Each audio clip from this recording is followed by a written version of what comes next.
I do realize that when you were on the moon, you had very little time for gazing upwards. But could you tell us something about what the sky actually looks like from the moon, the sun, the earth, the stars, if any, and so on? The sky is a deep black when viewed from the moon, as it is when viewed from cislunar space, the space between the Earth and the moon. The Earth is the only visible object other than the sun that can be seen, although there have been some reports of seeing planets. I myself did not see planets from the surface, but I suspect they might be visible.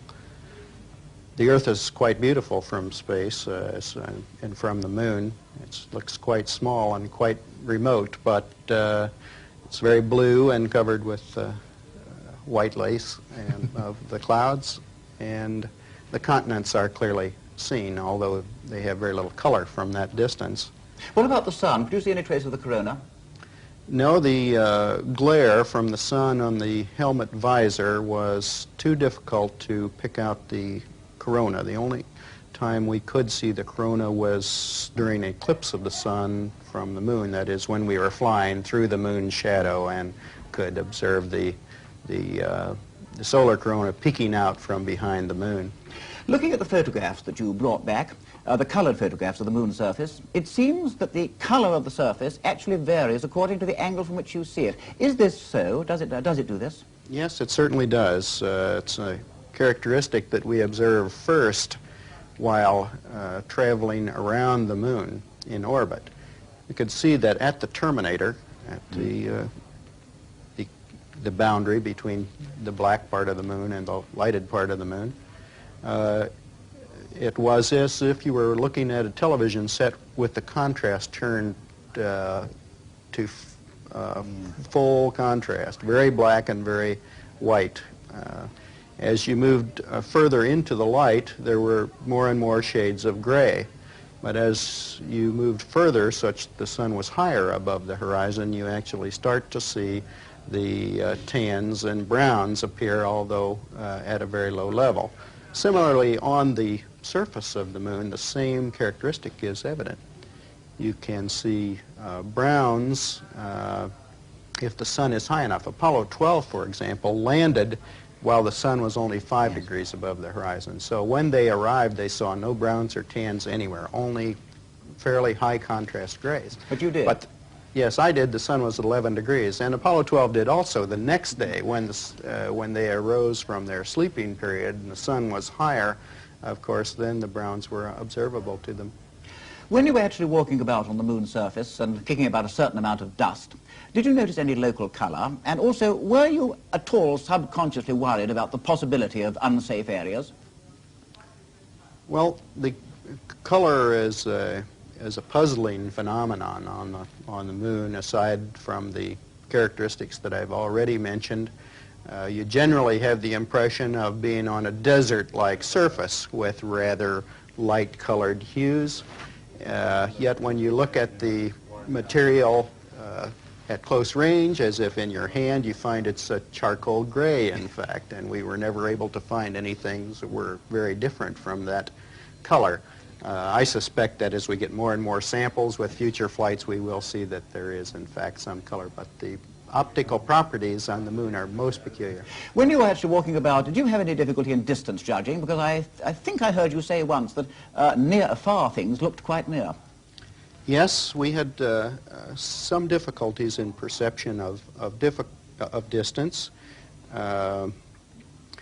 For example, our television camera we judged to be from the cockpit of the lunar module only about 50 to 60 feet away, yet we knew that we had pulled it out to the full extension of a 100-foot cable. Similarly, we had difficulty guessing how far the hills out on the horizon might be.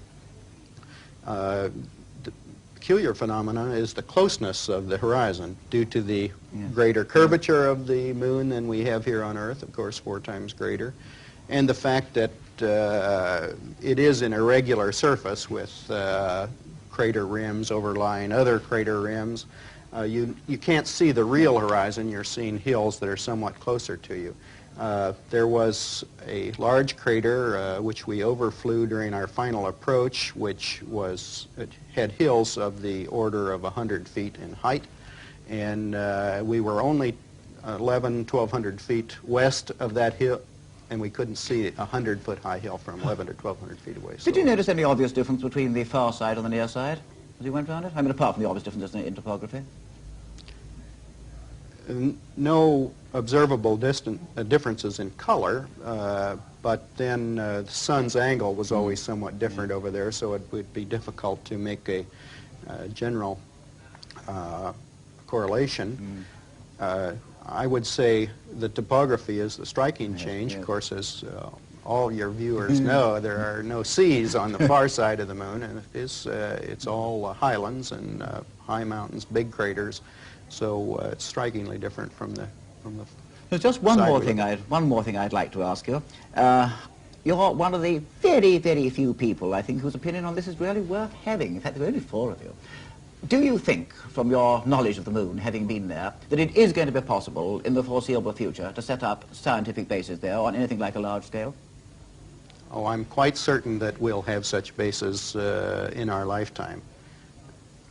Somewhat like the Antarctic stations and similar scientific outposts, continually manned. Although certainly there's the problem of the environment, the vacuum, and the high and low temperatures of day and night. Still in all, in many ways, it's more hospitable than Antarctica might be. There are no storms, no snow, no high winds, no unpredictable weather phenomena that we're yet aware of, and the gravity is a very pleasant kind of place to work in, better than here on Earth, and I think it would be quite a pleasant place to do scientific work, and quite practical. Mr. Armstrong, thank you very much, and again, let me say what a tremendous honor and privilege it's been to have you with us. Thank you.